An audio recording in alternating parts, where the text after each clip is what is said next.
Лекциянын экинчи бөлүгүндө тарых сабагынын милдеттерине жана тарыхты окуп үйрөнүүнүн багыттарына токтолобуз. Тарихи таанып билүүнүн милдеттери болбосо функцияларына кыскача токтолобуз. Мунун негизги функциялары, милдеттеринин бири бул таанытып билдирүү, адамды тарихи чындыкка жеткирүү, анын интеллектуалдык деңгээлин көтөрүү. Бул тарыхтын негизги милдеттеринин бири. Саясий практикалык жактан адамды дүйнөлүк, эл аралык же бир мамлекеттин саясий багытын, приоритеттүү өнүгүү жолдорун аныктап билүүгө үйрөтүү. Ар кимдин айтканы боюнча адам жыйынтык чыгарбастан өзү тарихи окуяларды талдап, ошол боюнча өзүнүн көз карашын калыптанышына тарых илими жардам берет. Андан кийин тарыхтын эң негизги милдеттеринин бири бул тарбиялоо жаатындагы милдети. Тарых, ар бир тарых. Мисалы Кыргызстандын тарыхы, Кыргызстандагы патриоттук сезими күчтүү, интернационалдык сезими күчтүү, күжүрмөн, жоопкерчиликтүү, өзүнүн жеке көз карашы бар атууларды тарбиялоого багытталат. Азыркы мезгилде тарыхты окуп үйрөнүүнүн негизинен 3 формасы же болсо 3 багыты бар. Буга чейин өзгөчө 19 кылымдын ортосуна чейин бөтөнчө орто кылымдарда тарыхты диний көз карашта түшүнүү басымдуулук кылып келген. 19 кылымдын ортосунан баштап тарыхты формациялык багытта түшүнүү.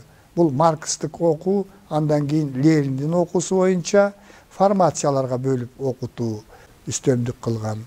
Андан кийин мына азыркы доордо цивилизациялык багыт деген пайда болуп, дүйнөнүн көп өлкөлөрүндө ушул багыт үстөмдүк кылууда. Эми тарыхты диний түшүнүк боюнча окутуу деген эмне? Христиандык окуу боюнча тарых кандайча бөлүнөт мезгилдерге? Христиандык окуу боюнча адамзаттын биринчи мезгили, биринчи доору деп Кудайдын дүйнөнү жана адамды жараткан мезгилинен адам менен Еванын бейиштен кубаланган мезгилине чейинки доор. Бул адамзат тарыхынын биринчи мезгили деп эсептелет. Экинчи мезгили деп адам менен Еванын жерге келишинен тартып топон сууга чейин жана Нух пайгамбардын жанагындай чоң кеме куруп, өзүнүн жакындарын жана жаныбарлардын ар кандай түрлөрүн топон суудан аман алып калышына чейинки доор. Бул экинчи доор деп окутат.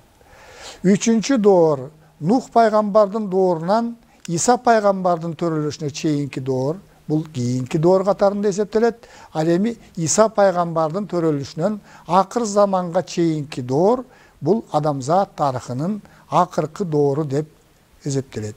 Дүйнөдөгү башка диндер дагы, буддизм дини, ислам дини дагы адамзат тарыхын өзүнүн идеологиясына ылайык ушундай мезгилдерге бөлөт. Ал эми тарыхты формациялык окуу боюнча адамзат тарыхын 5 мезгилге бөлүп көрсөтөт. Биринчиси бул алгачкы общиналык коом, экинчиси кул ээлөөчүлүк коом, үчүнчүсү феодализм, төртүнчүсү капитализм, анан бешинчиси бул коммунизм же болсо социализм. Бул 5 формациянын ичинен эң узак доор бул алгачкы общиналык коом. Окумуштуулардын эсептөөсү боюнча алгачкы общиналык коом адамзаттын жаралышынан бүгүнкү күнгө чейинки мезгилдин 90%-ин алгачкы общиналык коом түзөт экен. Бул эң узак доор, бул жөнүндө кийинки лекцияларда айтабыз. Азыркы мезгилде көп мамлекеттерде тарыхты цивилизациялык ыкма менен окутуу башталды. Мунун негиздөөчүлөрдүн бири Тойнби эсептелет. Анын пикири боюнча азыркы мезгилде жашап аткан адамзат башынан цивилизациялык доорду өткөрүп атат. Тойнбинин окуусу боюнча адамзат жаралгандан баштап dünya жүзүндө сивилизациянын 13 түрү болгон, бирин-бири алмаштырган учурлар болгон, бири-бирине байланышы жок өнүккөн сивилизациялар болгон. Азыркы мезгилде ошо Тойнбинин окуусу боюнча сивилизациянын 8 түрү жашап атат. Ушул окуусу үчүн Тойнби окумуштуу Нобель сыйлыгына татыктуу болгон. Сивилизациянын азыркы мезгилде окуу китептеринде негизги 4 түрү жазылып, окуучуларга, студенттерге окутулуп келүүдө. Бул биринчи түрү тарихи бирикмелер. Тарихи түрдө адамдар уруктарга биригет, урууларга биригет, уруулар союздарга биригет. Мына ушулар тарихи бирикмелер бул цивилизациянын биринчи формасы деп эсептелет. Экинчи формасы бул чыгыш цивилизациясы, андан кийинки формасы бул батыш цивилизациясы, андан кийинки мына акыркы цивилизация ааламдык же глобалдык цивилизация деп аталат. Тарихи бирикмелердин мүнөздүү белгилери. Мисалы, мына Кыргызстардагы тарихи бирикме катарында уруктарга бөлүнүп, урууларга бөлүнүп, уруулардын союзуна биригип жашап келген Октябрь революциясына чейин. Бу кыргыздардын коомуна төмөндөгүдөй мүнөздүү белгилер мүнөздүү болгон.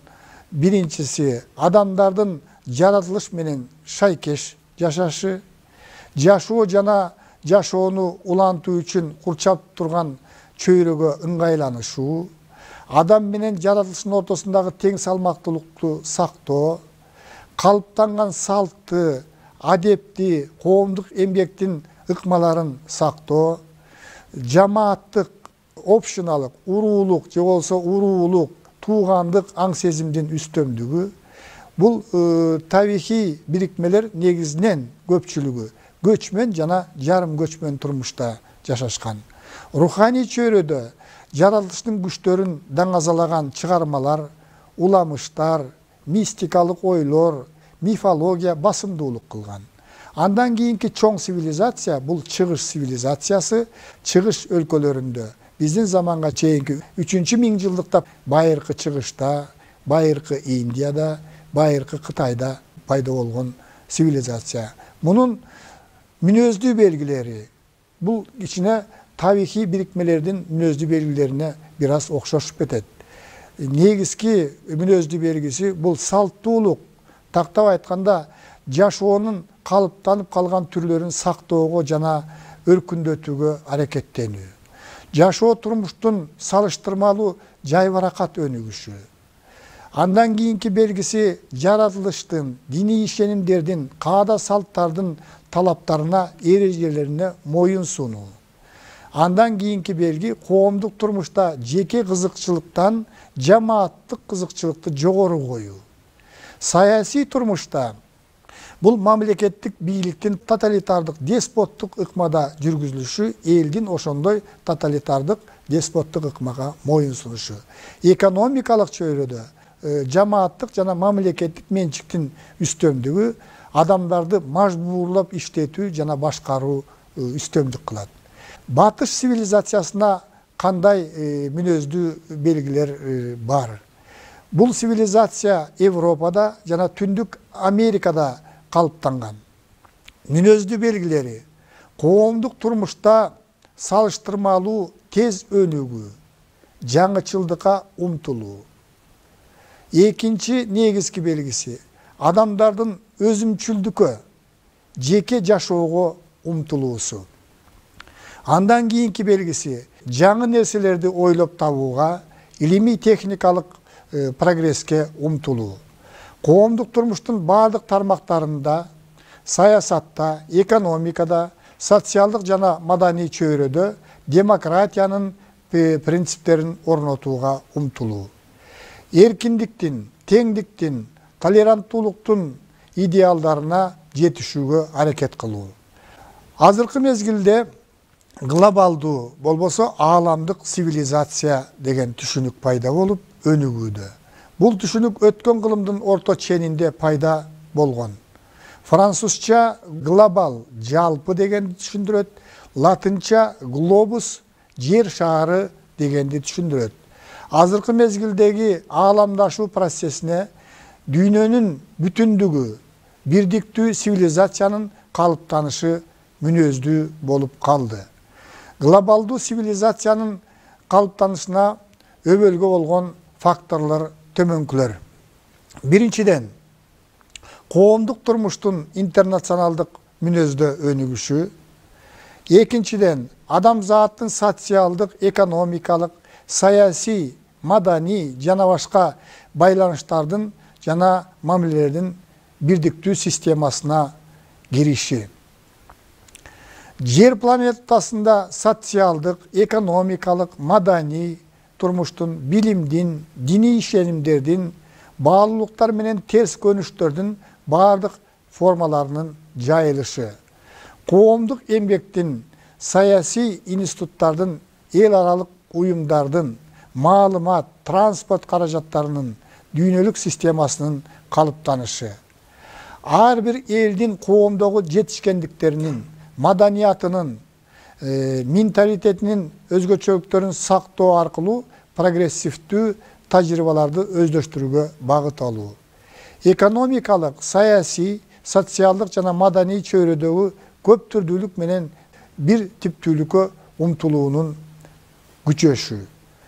Ушул сыяктуу процесстер ушу ааламдашуу же болбосо азыркы мезгилдеги глобалдык цивилизацияга мүнөздүү болуп калды. Жыйынтыктап айтканда, азыркы мезгилде ааламдашуу процесси күч алууда. Ушундай кырдаалда кыргыз эли сыяктуу салыштырмалуу аз сандагы элдерди көп сандуу элдердин өзүнө сиңирип алуу коркунучу бар. Кыргыз элинин элдүүлүгүн, кыргыз мамлекетин сактап, аны ар тараптуу өнүктүрүү негизги милдет болуп калды. Бул милдетти аткарууда кылымдарды карыткан тарыхыбыз маанилүү роль ойнойт. Ушуга байланыштуу Кыргызстандын окуу жайларында, кыргыз элинин ичинде кылымдарды карыткан тарыхына болгон кызыгуу, өзүнүн эл катарында калыптанышына болгон кызыгуу. Бир мезгилдерде ушул кыргыз мамлекети түптөлүп, керек болсо Борбордук Азияны бийлеген улуу империяны түзгөн деңгээлге жеткендиги, кыйынчылыктарды кандайча жеңгендиги жөнүндө маалымат берген кыргыз тарыхына болгон кызыгуу жогорулоодо. Ошондуктан Кыргызстандын тарыхын окуп үйрөнүүдө окуучуларга, студенттерге, жалпы эле элибизге ийгиликтерди каалайбыз.